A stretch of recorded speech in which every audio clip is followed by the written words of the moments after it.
자, 오늘은 이스라엘 다시 세우신 하나님, 이란 제목으로 공부하려고 합니다. 자, 제목을 한번 따라합시다. 이스라엘을 다시 세우신 하나님.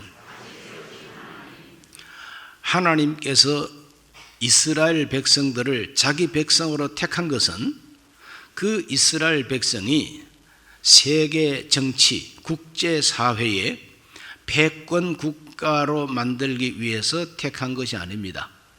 지금 미국처럼 저렇게 힘센 나라로 만들기 위해서 이스라엘을 택한 것이 아닙니다.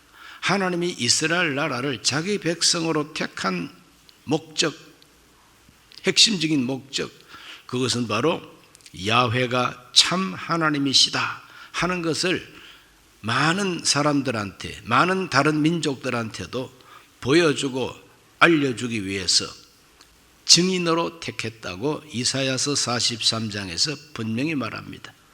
너희는 나의 증인, 나의 택한 자라 그랬습니다. 나를 알고 내가 야훼 하나님인 줄 알게 하려 함이라 그랬어요. 그러므로 하나님이 이스라엘을 택한 것은 잘 먹고 잘 사는 경제 대국 만들려고 택하신 게 아닙니다. 무엇보다도 하나님을 바로 알고 그 하나님을 잘 섬기고, 그래서 다른 민족들에게 이스라엘의 하나님이 참 하나님이다, 그러므로 너희들이 믿는 잡다한 귀신 다 내던져버리고 이 야훼를 하나님으로 모셔라, 그렇게 하기 위해서 택한 민족이 이스라엘인데, 이 민족의 백성들이 하나님의 목적에서 어긋나고 빗나가고 화살이 빗나가는 것처럼 하나님도 잊어버리고 말씀도 던져버리고 우상 숭배하고 그렇게 살았습니다. 그러니 하나님께서 아무리 선지자를 보내가지고 회개하라, 돌이키라, 회개하라 그렇게 권면을 하셔도 회개하지를 않습니다. 돌이키지를 않습니다. 목을 빳빳하게 지켜 세우고 눈을 새파랗게 지켰다고 No! 우리는 야훼 하나님만 섬기지 않겠습니다. 바알도 섬기겠습니다. 아세라도 섬기겠습니다. 하늘의 여왕을 섬기겠습니다. 이와 같이 우상 숭배에 빠졌을 때 하나님은 그들을 버렸습니다. 어디다가 버렸느냐? 우리가 음식물은 남아서 썩어가면은 어디다 버려야 됩니까? 빨리 대답하게. 집에서 음식물 남은 것은 어디다가 버립니까? 예, 음식 쓰레기만 모으는 통이 따로 있어요. 아무데나 버리면 안 됩니다. 차 타고 가다가 바깥으로 휙 하고 쓰레기 버리면 됩니까? 안 되죠. 쓰레기통에 버립니다. 하나님께서도 하나님을 떠난 이 이스라엘 백성들을 쓰레기통에 버렸어요. 그 쓰레기통이 어디냐 하면은 원래 아브라함의 고향 갈대아 우르.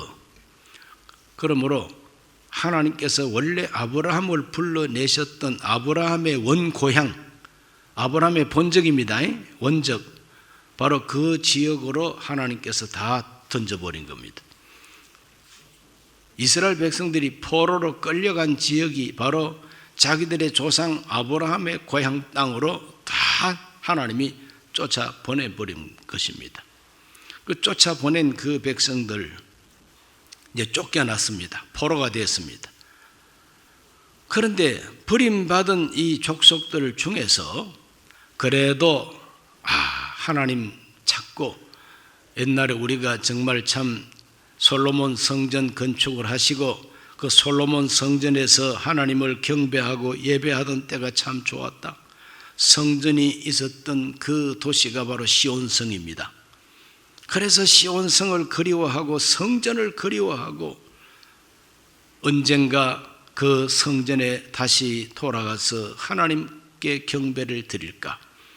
저 멀리 배는 나의 시온성, 이런 찬송을 하면서 돌아갈 날만을 손꼽아 기다리고 회개하며 하나님 잘못했습니다. 우리가 우상숭배하고 불순종하다가 이렇게 됐으니 용서해 달라고 눈물로 기도하고 해방될 날을 기다리고 기다리는 사람, 하나님은 그 사람들만 예루살렘 그리고 유다 땅으로 돌아오게 하셔가지고 그 사람들이 다시 자손을 번성시켜가지고 그 자손들 가운데 우리 주 예수 그리스도가 오시게 한 겁니다. 그러므로 돌아올 마음이 없는 그 포로된 사람들은 다 이라크 사람이 되고 시리아 사람이 되고 이란 사람이 되고 터키 사람이 되고 다 흩어져 버리고 만 겁니다. 그들은 완전히 성을 갈고 족보를 바꾼 사람들입니다. 아브라함의 후손이 아니라 이제는 떠돌이 인생이 돼가지고 그 나라에 더부살이 하다가 그냥 적당하게 그 나라에서 발붙이고 사는 사람들이 돼버리고 말았습니다. 이건 뭡니까? 하나님이 쓰레기통으로 내버린 사람들의 운명인 것입니다. 하나님은 다시는 그들을 기억도 하지 않습니다. 내버렸으니까. 하나님을 생각하고 기억하고 천부여 의지없어 손들고 옵니다 하고 하나님께 돌아온 사람들만 하나님이 다시 뽑아가지고 이스라엘을 하나님이 다시 세우셨어요. 다시 세운 하나님. 그것을 오늘 공부하려고 그러는 것입니다. 그들은 포로가 된 가운데서 하나님 앞에 눈물로 기도하고 기다리다가 마침내 바사왕 고레스를 하나님이 예비하고 세워가지고 이스라엘 사람도 아닌데 페르시아 사람인데 이 사람이 이스라엘 포로들을 해방시켜 주는 것입니다. 정말 참 꿈에도 생각하지 못한 사건이죠. 이것이 바로 하나님의 역사인 것입니다. 이스라엘 백성들은 다 포로가 되고 아무 힘도 없고 능력도 없는데 고레스라고 하는 걸출한 인물을 하나님이 예비하셨다가 포로된 유다 백성을 다 해방시켜서 다시 고국으로 돌아가라고. 그래서 오늘 읽은 말씀 보면 바사왕 고레스 원년 야훼께서 예레미야 입을 통하여 하신 말씀을 이루게 하시려고 바사왕 고레스 마음을 감동시키심에 공포를 하고 공문을 만들어서 내려보낸 게 뭡니까? 유다 백성 다 돌아가서 성전을 건축하라, 이렇게 명령을 내리고 있는 겁니다. 하나님은 이스라엘을 다시 세우십니다. 누가 다시 세웠느냐? 회개하고 하나님을 기다린 사람들 해방을 시켜주니까 너무너무 감격해가지고 시편 126편이 바로 돌아오는 포로들의 노래인 것입니다. 찬송입니다. 다 같이 한번 읽어볼까요? 야훼께서 시온의 포로를 돌려보내실 때 우리는 꿈꾸는 것 같았도다. 그때 우리 입에는 웃음이 가득하고 우리 혀에는 찬양이 찼었도다. 그때 문나라 가운데서 말하기를 야훼께서 그들을 위하여 큰 일을 행하셨다 하였도다. 야훼께서 우리를 위하여 큰 일을 행하셨으니 우리는 기쁘도다. 야훼여 우리의 포로를 남방 시내들같이 돌려보내소서. 눈물을 흘리며 씨를 뿌리는 자는 기쁨으로 거두리로다. 울며 씨를 뿌리러 나가는 자는 반드시 기쁨으로 그 곡식단을 가지고 돌아오리로다. 이와 같은 노래를 하고 찬송을 하면서 돌아온 사람들, 바로 그 사람들을 모아가지고 하나님은 새로운 이스라엘을 세우셨습니다. 그러면 처음 돌아온 사람들은 도대체 얼마나 돌아왔을까? 에스라 2장 64절에서 67절을 다 같이 한번 읽어볼까요? 온 회중의 합계가 42,360명이요 그 외에 남종과 여종이 7,337명이요 노래하는 남녀가 200명이요 말이 736이요 노새가 245요 낙타가 435요 나귀가 6,720이었더라. 자세하게 기록이 되어 있죠. 처음으로 제일 먼저 돌아온 사람들이 42,360명이라고 기록되어 있고 어느 지파에서 또는 어느 가문에서 몇 명이 돌아왔다는 것을 에스라서에 보면은 다 기록하고 있는 것을 봅니다. 우리 대한민국 사람들이 족보를 귀하게 여기듯이 유대인들도 자기들의 족보를 아주 귀하게 여깁니다. 그래서 아담부터 시작해서 아주 중요한 인물들은 성경에 다 기록이 되어 있어요. 이렇게 해서 거룩한 씨앗처럼 이 사람들을 심어서 새로운 이스라엘을 세우게 됩니다. 돌아온 이 사람들을 통해서 하나님은 새로운 이스라엘을 세우기 위해서 세 가지를 다시 세우라고 명령을 합니다. 세 가지, 이게 참 중요합니다. 첫째는 성전을 재건하라고 말씀하십니다. 뭘 재건하라고? 성전을 재건하라. 성전이 뭡니까? 성전은 하나님 만나는 곳이고 하나님 섬기는 곳이고 제사 드리는 곳이 성전이고 성전은 하나님의 말씀을 배우는 곳입니다. 또 성전은 하나님께 울면서 기도하는 곳입니다.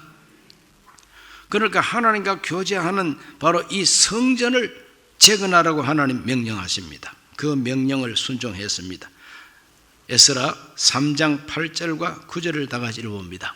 예루살렘에 있는 하나님의 성전에 이른 지 2년 둘째 달에 살델의 아들 스룹바벨과 요사닥의 아들 예수아와 다른 형제 제사장들과 레위 사람들과 무릇 사로잡혔다가 예루살렘에 돌아온 자들이 공사를 시작하고 20세 이상의 레위 사람들을 세워 야훼 성전 공사를 감독하게 하며 이에 예수아와 그의 아들들과 그의 형제들과 간미엘과 그의 아들들과 유다 자손과 헤나다 자손과 그의 형제 레위 사람들이 일제히 일어나 하나님의 성전 일꾼들을 감독하니라.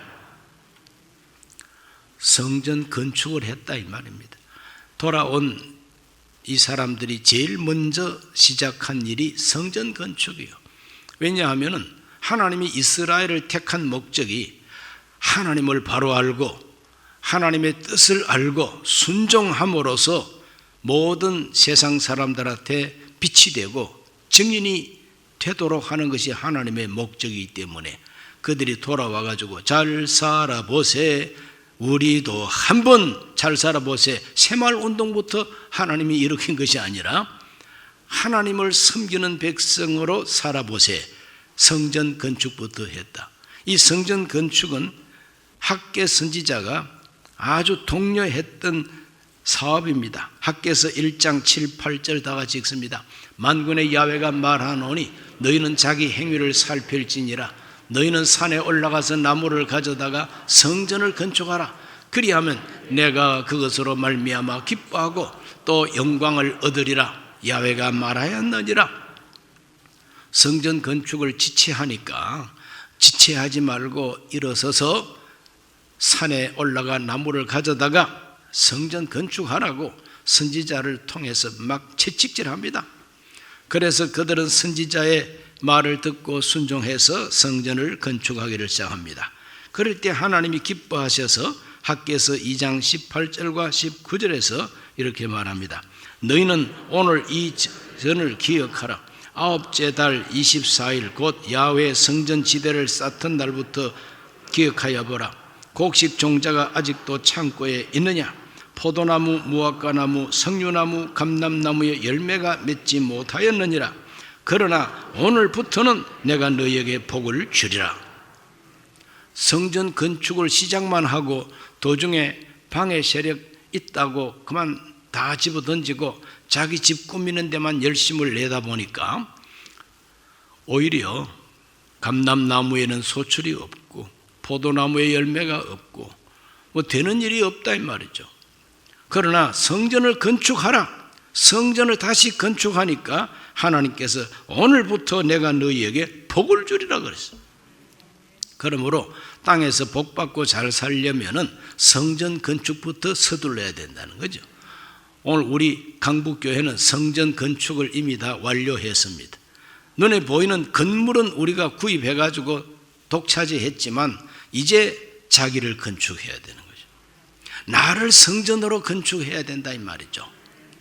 그래서 무슨 돈을 많이 들이고 또 헌금을 많이 해가지고 무엇을 이루어야 할 프로젝트, 사업, 이것이 중요한 것이 아니라 돈보다도 더 소중한 게 뭐냐? 내 영혼이 하나님 앞에 반듯하게 서는 것이 건물 건축하는 것보다 더 중요한 일이란 말이에요. 나와 내 가족들이 다 믿음으로 하나가 되어서 성령 충만해서 하나님 섬기고 사는 가정이 되는 것이 헌금 많이 해가지고 어디다가 큰 사업하는 것보다 더 중요한 일이다 이 말이에요. 그거 인정하시면 아멘 하십시오. 그래서 우리 교회는 지금 현재로 자기를 건축하는 것이 이것이 우리의 비전이 지금 되어 있습니다. 나를 어떻게 세울까? 반듯하게 예수님 잘 믿는, 예수님 바로 믿는 사람으로 나를 세워야 되겠다는 거죠. 그래서 저는 주일마다 자기를 반듯하게 세우기 위하여 어떠한 사람이 되어야 마땅한가에 대해서 계속 설교를 그 방향으로 지금 하고 있습니다. 성전 건축은 바로 예배를 회복하는 일이요, 하나님과 교통하는 기도를 회복하는 일이요, 하나님을 찬송하고 하나님이 기뻐하는 일에 봉사하는 것이 바로 성전을 재건하는 일이라고 하는 것을 기억하시기를 바랍니다. 두 번째로 성별을 재건하라고 명령합니다. 뭘 재건하라고요? 성별. 성별이 무엇이냐? 이것은 바로 눈에 보이는 어떤 건축물이 아니고 자기를 하나님 앞에 반듯하게 세우는 일입니다. 자기 생활을 다시 재건하는 일입니다. 성전만 잘 지어놓고 내 생활이 개떡같이 되어버리면, 성전은 잘 지어졌지만 그 성전 출입하는 내가 개떡이 되면 나는 개떡 될 수밖에 없잖아요. 그래서 성전이 거룩하면 너도 거룩하라는 겁니다. 너도 거룩하라. 너는 개떡이 되지 말고 너는 거룩하라 이 말이죠. 그래서 내가 거룩하니 너희도 거룩하라. 너희들은 우상숭배자들이나 이방인들과 함께 섞이지 말고 내가 시키는 대로 살아라고 하는 것이 하나님의 성별입니다. 성별은 한마디로 거룩함인 것입니다. 거룩하다는 이 말은 내가 도달할 수 없는 어떤 높은 경지를 거룩이라고만 하는 것이 아니라 다르다, 구별됐다고 하는 게 거룩입니다. 예수 믿는 사람은 구별되게 살아야 된다는 겁니다. 예수 믿는 사람은 다르게 살아야 된다 이 말입니다. 남들이 다 동쪽으로 가더라도 나는 하나님의 말씀을 따라서 서쪽으로 간다. 동쪽으로 가는 사람이 많아가지고 뒤돌아보면서 야야야야 너 왜 서쪽으로 가니? 우리 모두가 다 동쪽으로 가는데 너는 왜 서쪽으로 가니? 이리 와 그러면 너희들이 가고 싶으면 너희들은 가라. 나는 하나님이 서쪽으로 가라 했으니까 나는 하나님 말씀 따라 서쪽 간다. 다른 길을 걸어가야 되는 것이 성별이다 이 말이죠. 이해가 되십니까? 친구 따라 강남 간다고 그냥 어울려가지고 뭐 세상 사람이 다 그렇게 사니까 나도 그렇게 살아야지, 그거 아니다 이 말이죠. 하나님이 시키는 대로, 그래서 세상 사람이 나를 보고 욕을 하고 비난하고 비웃더라도 나는 내가 갈 길을 가는 것, 하나님 시키는 대로 가는 것, 이것이 바로 성별이다. 주일날 이렇게 날씨 좋고 가을 하늘 공활한데 속초 가자, 단풍놀이 가자. 가을 하늘이 높고 푸르면 하나님 찬송하면서 좋은 날씨에 나는 하나님의 성전에 가서 예배할란다. 그러고 예배당 와서 예배하는 사람은 다른 사람하고 다르게 사는 거 아닙니까? 오늘 우리 모두가 다르게 살아야 된다는 걸 기억하시길 바랍니다. 2차로 돌아온 그 사람들의 그 지도자가 누구냐 하면은 바로 에스라입니다. 그 에스라가 두 번째 포로들을 데리고 예루살렘으로 돌아와 봤더니 먼저 온 사람들이 성전만 덩그랗게 지어놓고 생활은 완전히 개떡입니다. 그걸 보고 제사장 된 이 에스라가 너무 슬퍼서 안타까워서 탄식하면서 금식하고 울었습니다. 에스라 9장 15절 읽습니다. 이스라엘 하나님 야훼여, 주는 의로우시니 우리가 남아 피한 것이 오늘날과 같사옵거늘 도리어 주께 범죄하여 싸우니 이로 말미암아 주 앞에 한 사람도 감히 서지 못하겠나이다 하니라. 다 생활이 이방인과 섞여버렸다 이 말입니다. 하나님을 섬기는 백성으로서 제 구실을 지금 못하고 있다는 겁니다. 이것 때문에 하나님 한 사람도 감히 하나님 앞에 바로 설 수가 없습니다. 모조들이 다 죄에 빠졌다 이 말이죠. 울었습니다. 에스라 10장 1절로 4절을 다 같이 읽습니다. 에스라가 하나님의 성전 앞에 엎드려 울며 기도하여 죄를 자복할 때에 많은 백성이 크게 통곡하며 이스라엘 중에서 백성의 남녀와 어린 아이 큰 무리가 그 앞에 모인지라. 엘람 자손 중 여기엘의 아들 스가냐가 에스라에게 이르되 우리가 우리 하나님께 범죄하여 이 땅 이방 여자를 맞이하여 아내로 삼았으나 이스라엘에게 아직도 소망이 있나니 곧 내 주의 교훈을 따르며 우리 하나님 명령을 떨며 준행하는 자의 가르침을 따라 이 모든 아내와 그들의 소생을 다 내보내기로 우리 하나님과 언약을 세우고 율법대로 행할 것이라. 이는 당신이 주장할 일이니 일어나소서 우리가 도우리니 힘써 행하소서 하니라. 제사장이 막 울면서 기도하니까 정신 차린 사람들이 몰려와가지고 당신의 말이 옳습니다. 우리가 당신을 도와드리고 협력하겠습니다. 이방 여자들과 그 소생을 다 내보내겠습니다. 하나님이 지키라고 하신 거룩한 율법대로 살겠습니다. 이라고 이제 개혁운동이 일어나는 이야기가 기록이 되어 있습니다. 생활이 거룩해져야 된다는 겁니다. 이렇게 이방 여자들과 결혼했던 사람들, 벌써 피가 섞이는 거 아닙니까? 그 피가 섞이다 보니까 이제 생각이 섞여버리고 생활이 섞여버린다. 하나님 말씀대로 살아야 된다는 운동입니다. 그래서 에스라는 학자로서 또 제사장으로서 이스라엘 백성들 돌아와서 어떻게 사는가를 보고 개혁운동을 계속 추진해서 나중에는 말씀운동을 일으킵니다. 느헤미야 8장 5절에서 6절을 다 같이 읽어봅니다. 에스라가 모든 백성 위에 서서 그들 목전에 책을 펴니 책을 펼 때 모든 백성이 일어서니라. 에스라가 위대하신 하나님 야훼를 송축하며 모든 백성이 손을 들고 아멘 아멘 하고 응답하고 몸을 굽혀 얼굴을 땅에 대고 야훼께 경배하니라. 율법책을 펼 때에 모든 백성들이 그 앞에 엎드렸다 그랬어요. 그러니까 백성들이 자기들 마음대로 살다가 이제는 학사 에스라가 와서 말씀 운동을 일으키고 생활을 성결하게 개혁할 때에 그들이 다 협력을 해서 개혁운동에 동참하게 된 겁니다. 느헤미야 9장 1, 2절을 읽어봅니다. 느헤미야 9장 1, 2절. 그달 스무나흘 날에 이스라엘 자손이 다 모여 금식하며 굵은 베옷을 입고 뒷걸을 무릅쓰며 모든 이방 사람들과 절교하고 서서 자기의 죄와 조상들의 허물을 자복했다 그랬어요. 이와 같이 회개 운동이 일어나게 된 겁니다. 하나님은 오늘날도 이와 같이 하나님의 말씀 앞에 엎드려 절하면서 아멘 아멘 하고 회개하고 이방 여자들과 교제를 끊고 하나님 앞에 반듯하게 바로 살기를 원하신다. 그래야만이 하나님 목적이 달성되니까. 잘 먹고 잘 사는 백성 되는 게 하나님 목적이 아니에요. 하나님 바로 알고 하나님 말씀을 바로 알고 순종하는 백성이 되어서 다른 민족들에게 야훼의 증인이 되는 것이 하나님 목적이니까. 예수님의 목적도 성령의 권능을 주셔서 땅끝까지 이르러 내 증인이 되리라 그랬지 않습니까? 똑같습니다. 오늘 저와 여러분도 돈 벌고 잘 먹고 잘 사는 거, 세상에서 높은 권세 얻는 거, 이것이 예수님의 목적 아닙니다. 우리가 성령 충만해가지고 예수님을 증거하는 사람 되는 것이 예수님 목적이에요.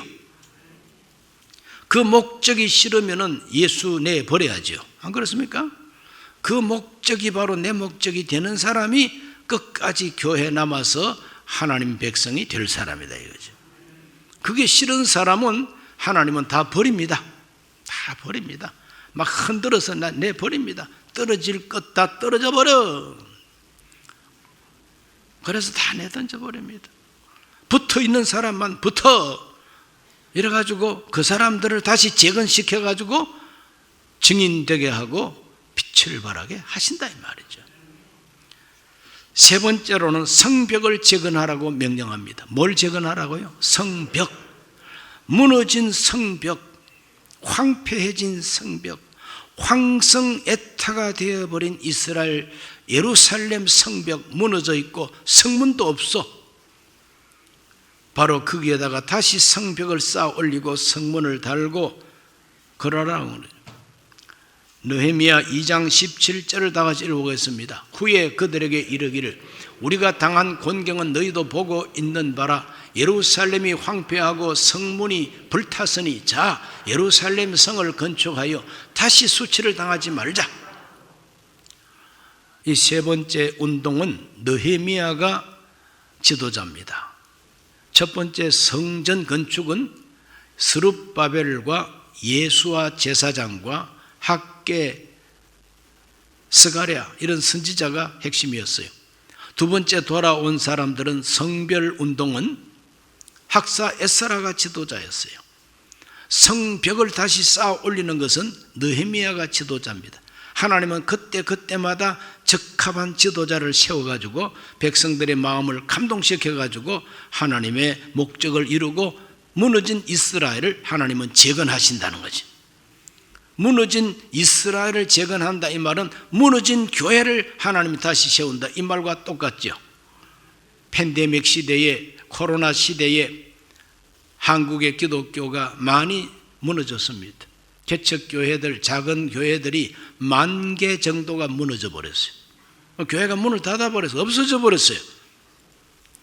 10,000개가 보통입니까? 그 10,000개 교회 두 사람만 교회 다녔더라도 20,000명이 벌써 갈 길을 잃어버리고 헤매고 있는 것이죠. 이제 교회는 점점 이 세상으로부터 인기가 없어져 가지고 아직까지 교회 다녀? 교회 다니는 것을 비난합니다. 이런 시대가 지금 되어버렸죠. 그렇다 할지라도 우리는 끝까지 예수 그리스도에게 붙어 있어야 됩니다. 아무리 흔들려도 떨어지지 말아야 되는 거죠. 우리 하나님께서 대한민국 교회를 다시 재건하실 줄로 믿습니다. 이스라엘을 다시 세우신 하나님 한국 교회를 다시 세워주십니다. 그러므로 성벽을 다시 건축할 때에 느헤미야 총독은 자기에게 돌아오는 연금을 받지 않았다 그랬어요. 솔선수범합니다. 나와 또 내 가족들, 내 밑에 있는 이 계급이 높은 사람들 연금 안 받겠다. 그리고 가난한 사람들 빚진 것을 다 갚아주고 빚내라고 독촉하지도 말고 빚을 탕감해주고 백성들을 이와 같이 단결시켜가지고 열심히 성벽을 쌓았습니다. 그래서 느헤미야 6장 15절과 16절을 다 같이 한번 읽어보겠습니다. 느헤미야 6장 15절과 16절. 성벽 역사가 52일 만인 엘룰월 25일에 끝나며 우리의 모든 대적과 주위에 있는 이방 족속들이 이를 듣고 다 두려워하여 크게 낙담하였으니 그들이 우리 하나님께서 이 역사를 이루신 것을 알미니라 그랬어요. 놀라운 승리입니다. 이렇게 무너진 성벽을 다시 쌓았더니 그 주위에 있는 이방 족속들이 듣고 두려워했다 그랬어요. 낙담했다 그랬습니다. 주변에 있는 이 이방인들과 이 모든 이방 족속들은 누굽니까? 대적은 누굽니까? 영적으로는 사탄, 귀신, 마귀 그리고 마귀에게 쓰인 이 세상의 지도자들 낙담을 하고 두려워했다. 교회가 교회답게 반듯하게 서면은 이방 사람이 두려워한다는 거예요. 그러므로 위대한 승리는 어디에서 오느냐? 숫자만 많다고 승리하는 게 아니에요. 예배당 건물만 크다고 승리하는 게 아닙니다. 하나님 앞에서 성전을 재건하고 성벽을 재건하고 성벽을 다시 쌓는다는 것은 이 세상과 싸우는 전투적인 영적 무장을 할 때에 이 세상이 두려워한다는 겁니다. 마귀가 두려워한다는 겁니다. 이것이 바로 하나님이 오늘도 자기 백성을 다시 세우는 섭리라는 것입니다. 오늘 우리 모두가 다 하나님이 대한민국 교회를 다시 세우시는 이 거룩한 프로젝트에 우리 순복음 강북교회 성도들 적극적으로 이 세 가지를 화답할 수 있게 되시기를 주의 이름으로 축원합니다. 기도드립니다. 하나님 아버지, 오늘 하나님 앞에 나와 기도하는 우리 모든 성도들, 아버지여 예배를 회복하게 하여 주옵시고 거룩한 삶을 회복하게 하여 주옵시고 마귀의 세력을 향하여 싸우겠다고 하는 영적 전투력을 회복하게 하여 주셔서 승리하게 해 주옵소서. 예수님 이름으로 기도하옵나이다. 아멘.